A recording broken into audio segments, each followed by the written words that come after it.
Does rent control actually produce more affordable housing? No. Why not? Because when you artificially lower the rent, you have two things happen. One, people rush to rent these places because they're cheap. Two, people stop renting. Same thing with an abundance of different topics that we can go on. So the moral is the practical. The moral thing to do, not initiating force, also produces the greatest benefit to the most amount of people.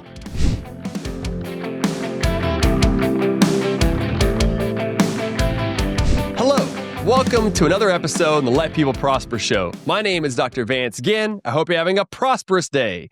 Well, today I'm delighted to bring on someone who has an interesting background, someone who is looking forward to the future and has a lot of information and knowledge to share with us today. And it's none other than Michael Liebowitz. Michael, welcome to the Let People Prosper Show. Oh, well, thanks for having me. I love it. Thanks for the compliments. Yeah, my pleasure. I was on your podcast here recently, The Rational Egoist, and I said, hey, why don't you come on mine? And so I'm looking forward to this conversation today. So am I, for sure. Good. All right, well, for the audience, let me go ahead and read your short bio here, and then we can dive into it. So today's guest is Michael Liebowitz, host of the Rational Egoist podcast. After serving 25 years in prison, he became a published author, prison reform advocate, and student of Ayn Rand. His work challenges conventional views of morality by defending rational self-interest, individual rights, and personal responsibility. So with all that stuff going on, we've got a lot to dig in today, Michael. Let me go ahead and ask you the first question I do all the guests. Why do you do what you do every day? Because I love it. That's your short answer. Can we move on? Nice. No, I'm just kidding. No, I do. Right. Honestly, I love it. I'm interested in philosophy. I'm interested in ideas. I love to promote the ideas that I think are correct. So I spend every day doing it. And what I'm hoping is that I can eventually make a living doing it. In that case, I'll be making a living doing what I love. I also love to argue. Let me put that a little differently. I love to debate with rational people.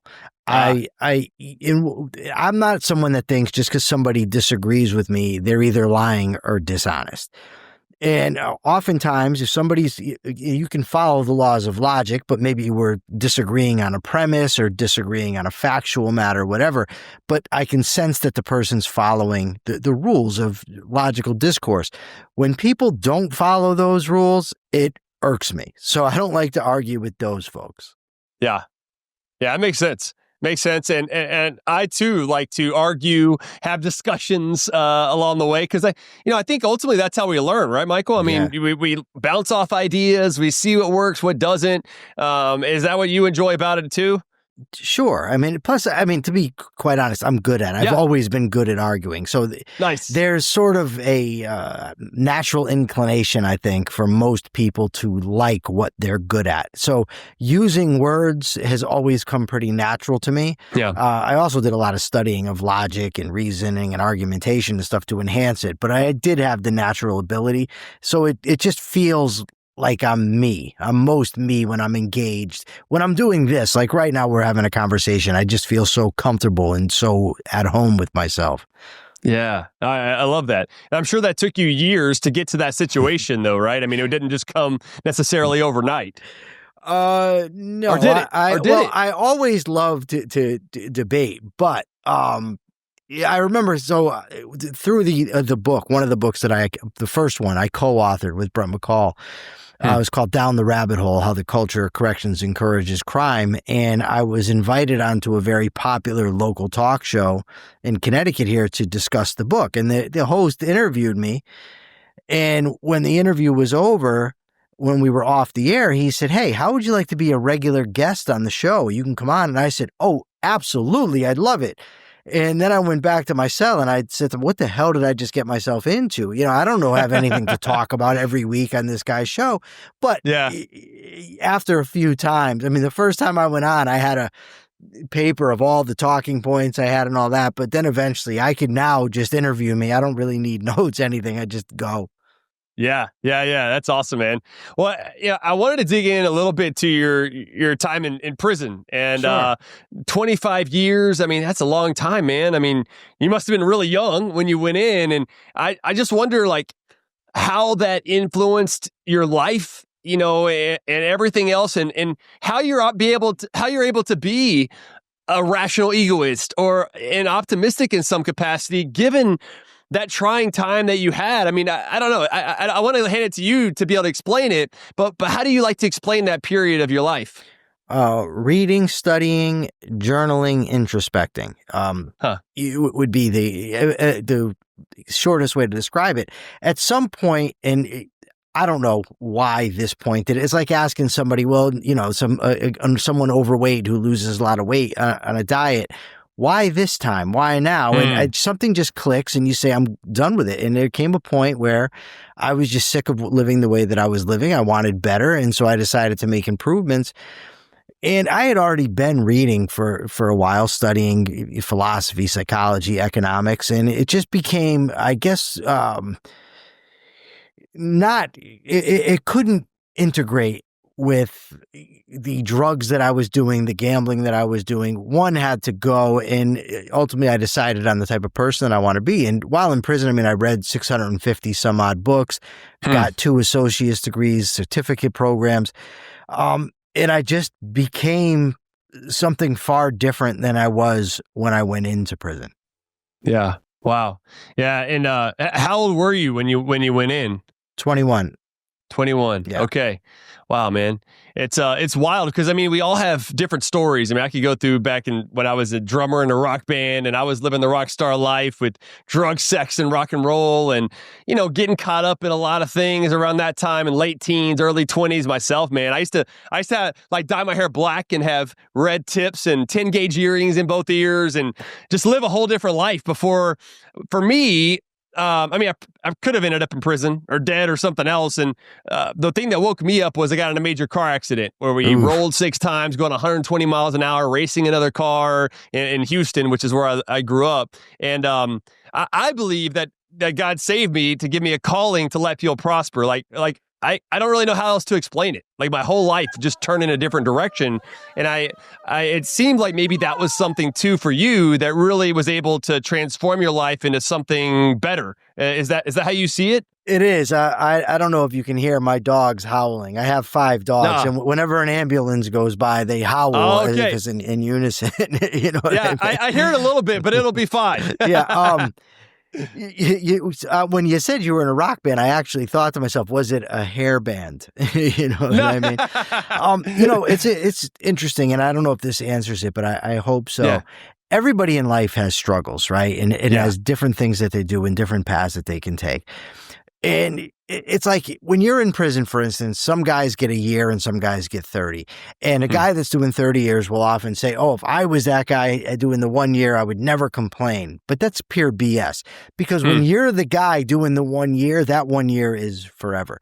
So whatever suffering or whatever problems that you have in life, they're yours. Right.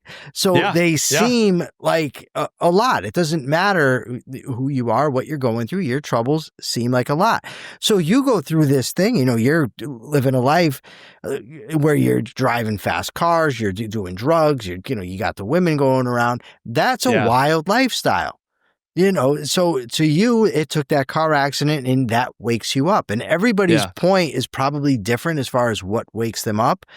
But a lot of people have lived hectic lives and they turn their lives around. Now, not everybody gets 25 years in prison or does the things that I've done, but everybody does have a story. You know what I mean? And I think it's important to know, because we could look at somebody, for instance, my father, for instance, anybody looking on the outside, his father was a pharmacist, very wealthy in the stock market. He had a mother, cooked dinner every night.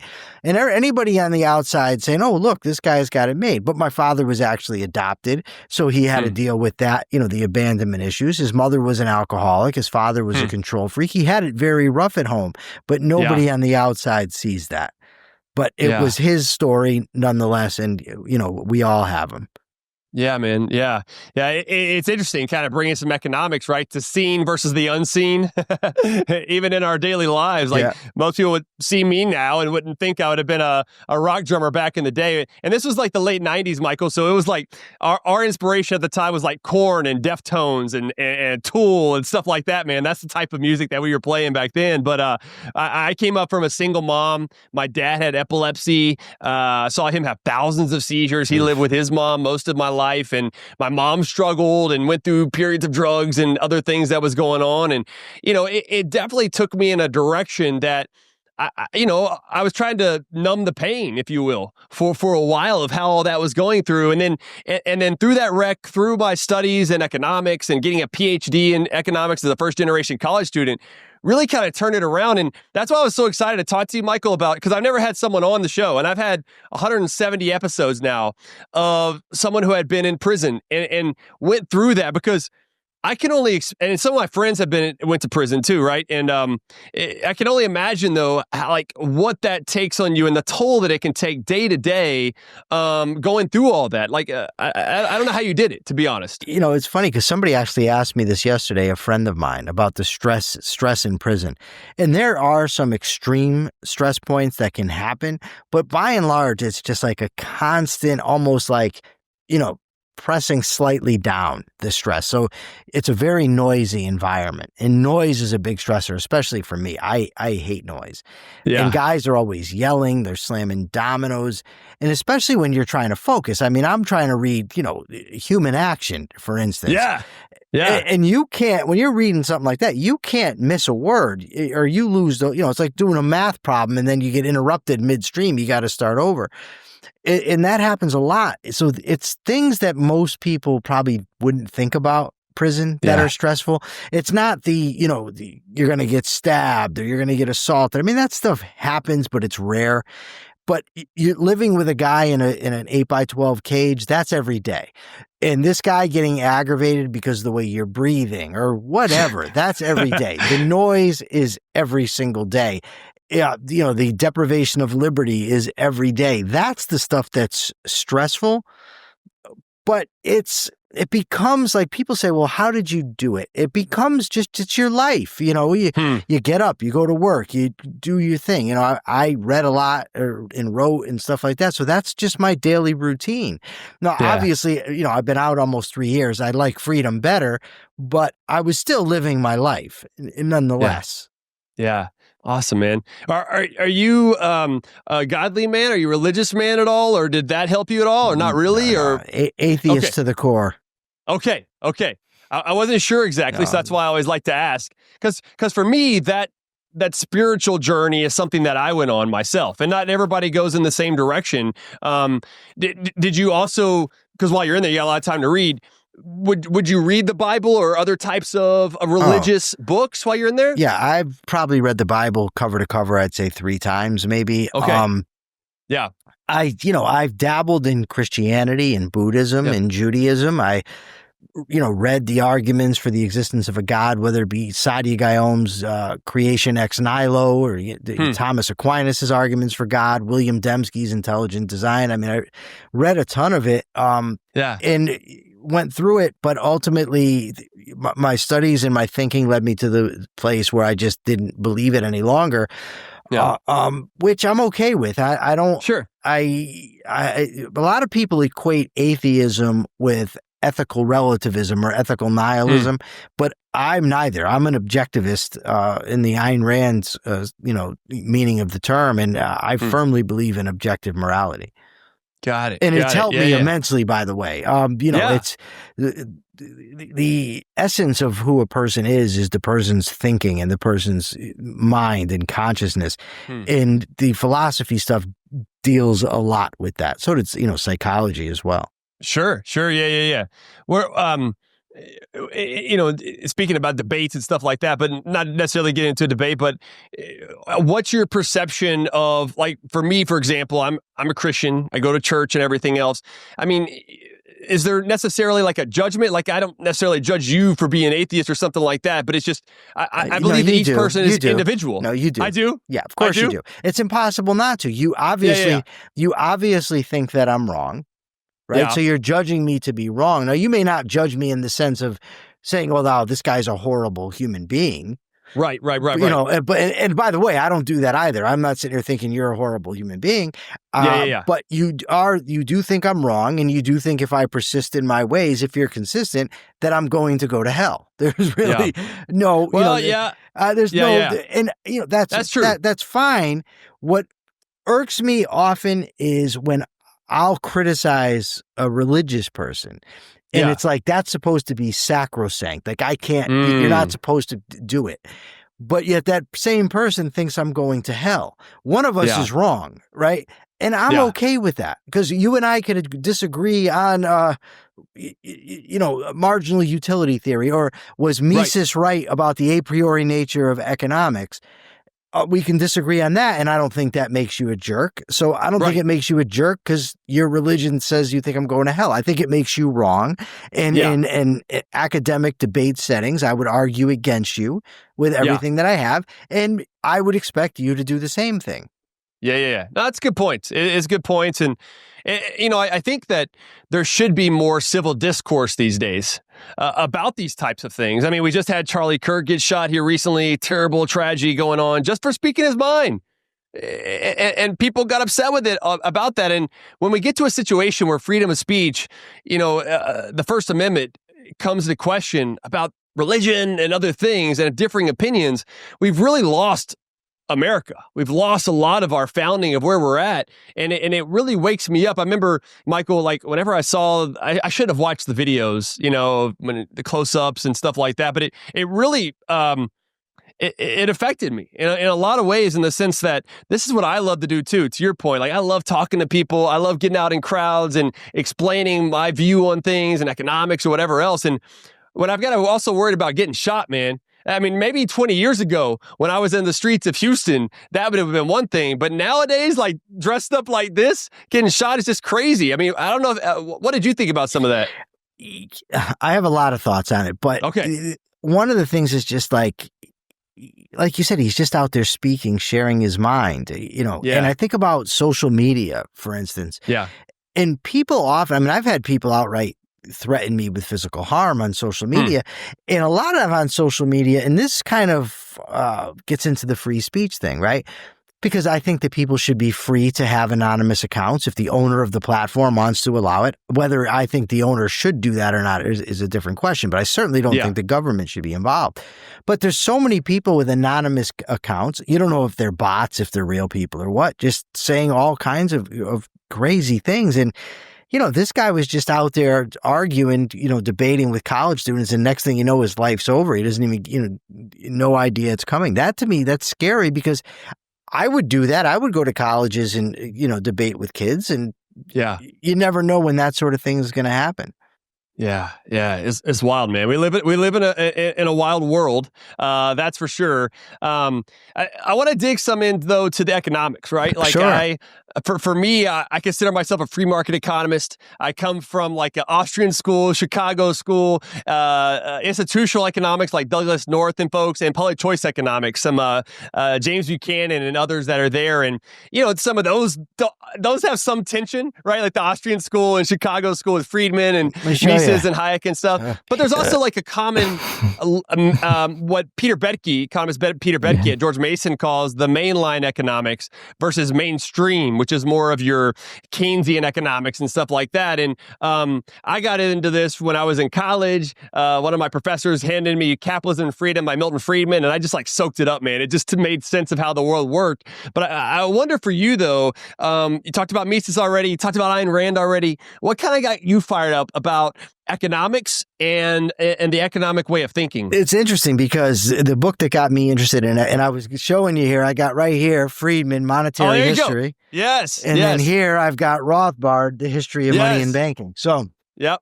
One of each. Some good stuff. So I actually, the first economics book I ever read was Milton Friedman's Free to Choose.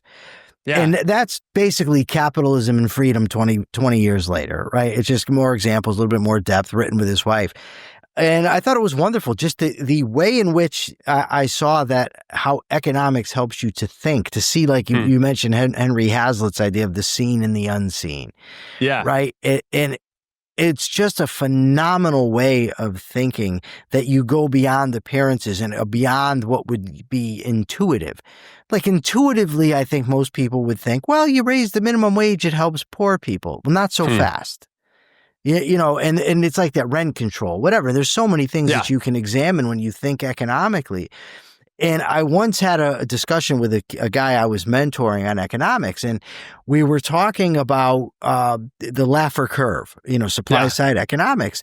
And he said, well, why would there be an increase in revenue? How can that happen? And I said, okay. I said, forget about thinking economics. Just think about you. How would you respond? You know, if you're a boss and they raise the minimum wage, what would you do? How would you respond? And to me, that's what the Austrians kind of did for me, was to ground it in individual human action and understand that just by looking within myself, I could understand a lot about the way economics works. And it's just a phenomenal topic. I mean, I've just countless books on economics, you know, Hayek, Friedman, Mises, even Keynes I've read, John Kenneth Galbraith, because I made it a point whenever I disagreed with somebody to go read their stuff so I can actually see what it is they're saying. I mean, I had read a ton of criticisms of Keynes. But what the hell do I know? These guys might just be misrepresenting what he's saying. So I went out and read Keynes. I read Paul Krugman. You know, that's what I think you have to do if you want to really understand the topic. And, you know, I mean, I'm not an economist. There's plenty I don't know, but there's plenty I do know, especially when it comes to understanding basics. And it's just one thing I learned about economics that I found amazing is very few people in life opine about a heart surgery, what it takes to be a heart surgeon or to cure liver disease. It seems everybody has an opinion on economics, and most of them have not studied the subject at all. And it's just a fascinating and also scary thing in my view. Yeah, no, totally. That's a great way to put it. Because doctors, they should know about that, right? Yeah. Or a surgeon should know about that. Whereas everybody feels like they can become economists. Anytime there's a tax debate going on, a minimum wage debate, or whatever it is, income inequality is a big one too. All those types of things. I think those are all key ones. Something else that you do talk a lot, and we talked some about this already, but kind of morality and how that comes together with economics. And you being the rational egoist, how do you like to bring those two together? Well, I read an article years ago in Ideas on Liberty magazine from the Foundation for Economic Education, and the author said, "Are there two libertarianisms?" And at the time, I called myself a libertarian, as I did for 20 years. I don't anymore. If you want, you know, we can get into why. My views haven't changed. Just my use of the label has. Real quick, do you have a different label you use now, or? I just go with objectivist. I'm okay, I guess, with classical liberal. The problem is with labels is after a while, they come to encompass so much that they end up meaning nothing.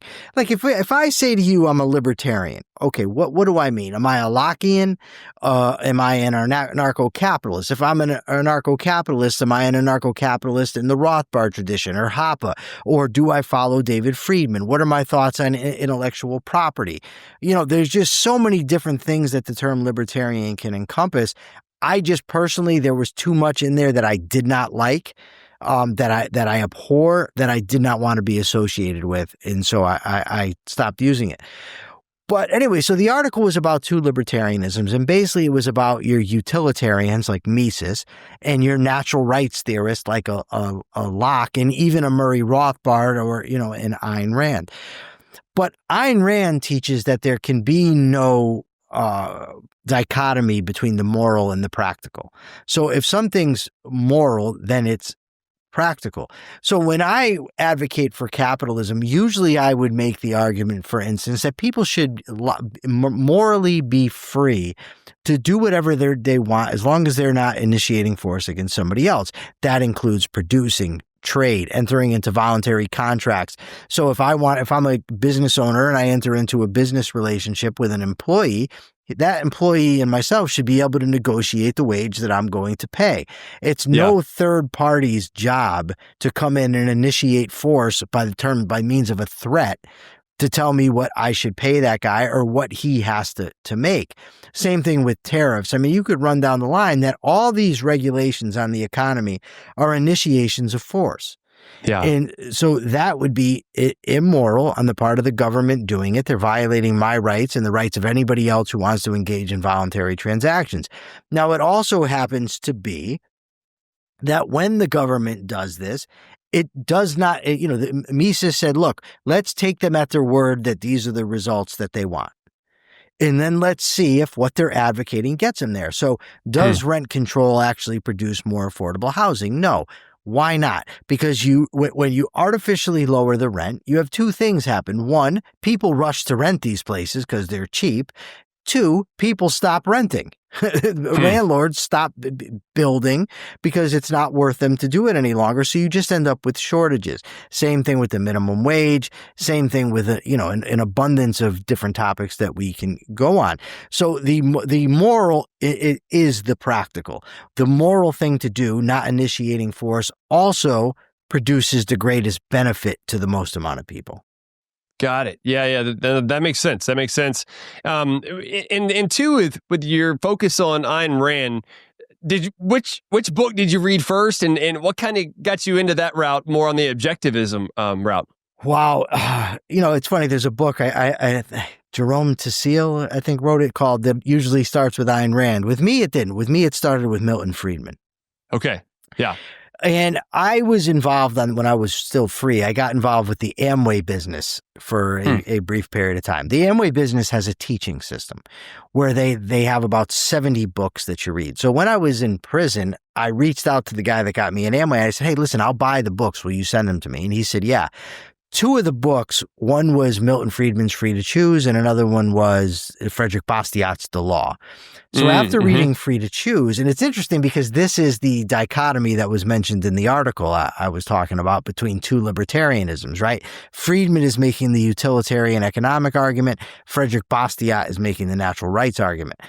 And when I read Bastiat's book, The Law, he converted me because at the time I accepted that stealing was wrong. I couldn't prove it. I didn't even know you had to prove it, but I accepted that stealing was wrong. So his arguments to me were unassailable, that, nobody has the right to steal from another person and no group of people has the right to steal from a person. But inside Frederick Bastiat's book was an address for the Foundation for Economic Education. So I wrote to them and they sent me a free 1-year subscription to their to their magazine. Inside the magazine was the address for laissez-faire books. I wrote to them. They sent me a catalog. And one of the first things that I ordered was a box set. They called the Liberty box set. And in there was Atlas Shrugged, Economics in One Lesson. I don't think Human Action was in there, but I think Discovery of Freedom was by Rose Wilder Lane, Albert J. Knox, Our Enemy the State, and probably some other things I just can't remember. So that's when I started to read Ayn Rand. And I absolutely loved the book. I didn't fully understand it, but I just kept reading all the stuff from laissez-faire books, economics books, philosophy books. And ultimately, the more I read, the more I was convinced by Ayn Rand's arguments, especially because I couldn't defeat her. As I would try to argue against her, I couldn't win. So I filled up journals with arguments, trying to clarify my thinking on economics, philosophy, politics, whatever. And ultimately, I just, by and large, agree with Ayn Rand. There's slight disagreements I have with her on formulations, in the way she makes an argument. But by and large, I think she had it. She was correct. That's awesome, man. Have you spoken at any of the FEE events? No, I haven't, but that would be cool. It would be great. But I did interview the guy who was the president of FEE at the time, which was Donald Boudreaux. Oh, yeah. And he remembered when I wrote to them. Oh, wow. So it was an awesome experience. But, look, I've been able, I've debated Walter Block. I've debated David Friedman. These are, next weekend I'm going to Leonard Peikoff's birthday party. So I've been able to actually associate and talk to people whose books I was reading while I was incarcerated. It's a very surreal experience. Wow. That's awesome, man. And is the Rational Egoist podcast, is that your main work that you're doing now, or are you doing other things too? So I'm also the vice chairperson of the American Capitalist Party, vice chairman, whatever you want to say. Yeah. That's a new party started by the actor Mark Pellegrino. He's the chairman. I'm the vice chairman of that. I do the Rational Egoist. In the Rational Egoist, while I do cover objectivist stuff, what I try to do is cover it's about ideas, right? So I get people on to come talk about ideas. And my goal is to mainstream objectivism, to show that objectivism is consistent with many different ideas that maybe people don't even associate with the two. So I do economics, politics, philosophy, psychology, criminal justice, whatever. And that I do 2 episodes a week, and I release those. Those are pre-recorded. But every day at 12 o'clock on YouTube, I do a show we call The Capitalist Corner. Now, Mark Pellegrino, the actor, he's my co-host, or I'm his co-host. He often isn't there because he's filming and doing whatever, but I do that daily. We discuss current events from a pro-capitalist perspective. Actually, that's how I came across you. I was looking through for articles to cover on the show, and I came across your article on 20 ideas of introductory economics that everybody should know. And we discussed that on the Capitalist Corner, and then I reached out to you to have you on the Rational Egoist. Awesome, man. Yeah, that's right. That's right. Speaking of criminal justice reform, I know that's kind of a big area for you as well, right? Yeah. And getting in there. And when I worked at the Texas Public Policy Foundation for like a decade, that was one of their big things was right on crime. And some of those Mark Levin and other folks who have come through there over the years and everything else. And I wonder, like, what is kind of your push on prison reform or criminal justice reform in general? What are you really focusing on there? All right. So the stated goals of corrections, the stated goals are incapacitation, punishment, deterrence, and rehabilitation. 25 years, and I by and large agree with those goals, right? I think if somebody's a danger to the public, you get them off the street. I think that person deserves to be punished. I think that punishment ought to serve as a deterrent for that person and other people, the possibility of punishment. And I think that the punishment should serve as a motivating factor for the rehabilitation of the inmate. Now, by and large, the prison system only incapacitates. It's essentially a warehouse. The punishment now, deprivation of liberty is a punishment. Nobody, I would never argue it's not. But prisoners basically, you're there. They get to play games, watch TV. They don't have to dedicate themselves to self-improvement. They could just waste decades. And while they're doing that, they're often a hindrance to the inmates that want to benefit themselves because, like I said, you're trying to read a book. These guys are out there slamming dominoes and screaming at each other. So it's not much of a punishment. And given that it's not much of a punishment, it's not much of a deterrent. And given that it's neither of those things, it doesn't lead to inmates wanting to rehabilitate themselves. And then the programs that they offer for rehabilitation aren't known to work. Now, there's evidence-based programs that are demonstrated to work. These are not the programs that are in the facilities. So and there's people out there that will say to me, I don't care, you committed your crime, you deserve to be punished. Okay, that's fine. But you have to understand that 95% of guys in prison are coming home. Right. You cannot afford to imprison them forever. You just can't do it. It's not feasible. And it wouldn't be just either. So the guys are coming back out. Now, what do you want? Do you want guys coming out of the prison system the same as they were or worse than when they went in, or do you want them to be better? So you have to make that call. You can like people have told me you should never be accepted when you get out, since you've been out of prison. Okay, that's fine. But now let's imagine that policy is actually implemented because you're suggesting it be implemented nationwide. So if I get out of prison, nobody wants to befriend me, nobody wants to rent to me, nobody wants to hire me. What do you think I'm going to do? Do you think that I'm just going to say, you know what, I'll take the loss and just live as a bum living out of dumpsters? No, I'm going to go rob somebody. And you can piss and moan all you want and say how wrong I am for it. Okay, fine. Somebody still got robbed. Somebody was still put in danger. Somebody is still harmed. Yes, it's still my choice, but you're putting me in a situation where I have very few options if that's implemented. Now, thankfully, it's not. Thankfully, most people are accepting of me. They recognize that I've rehabilitated myself. Yeah. They give me a chance. They talk to me. They treat me as their intellectual equals. And that's why I'm able to thrive out here. But if some people got their way, I wouldn't have that option. Wow. Yeah. And two, some of the economics of it, right, is a lot of folks, mainly men, are locked up, right? And then you have a single mom with a child that doesn't have a dad now. And unfortunately, it hits a lot of minorities harder that way, right, as well. And then we wonder why we have all these other social issues and economic issues that's going on. And many people, Michael, are locked up for nonviolent offenses, where they had a couple ounces of weed or a pound of weed or something like that, and are locked up for a long time. And somehow that is going to be better for their kids and their family being locked up than with their family. I mean, this stuff doesn't make any sense to me. I would like to legalize most drugs. There's more of my classical liberal libertarian sort of view on that, because I do think too many people are locked up for those things, and we have all these other repercussions. Again, it goes back to our point about the seen versus the unseen. Yeah. And I wonder, I don't know how can we get people, not to be locked up as much and ensure that they are able to be a part of the productive society when they get out.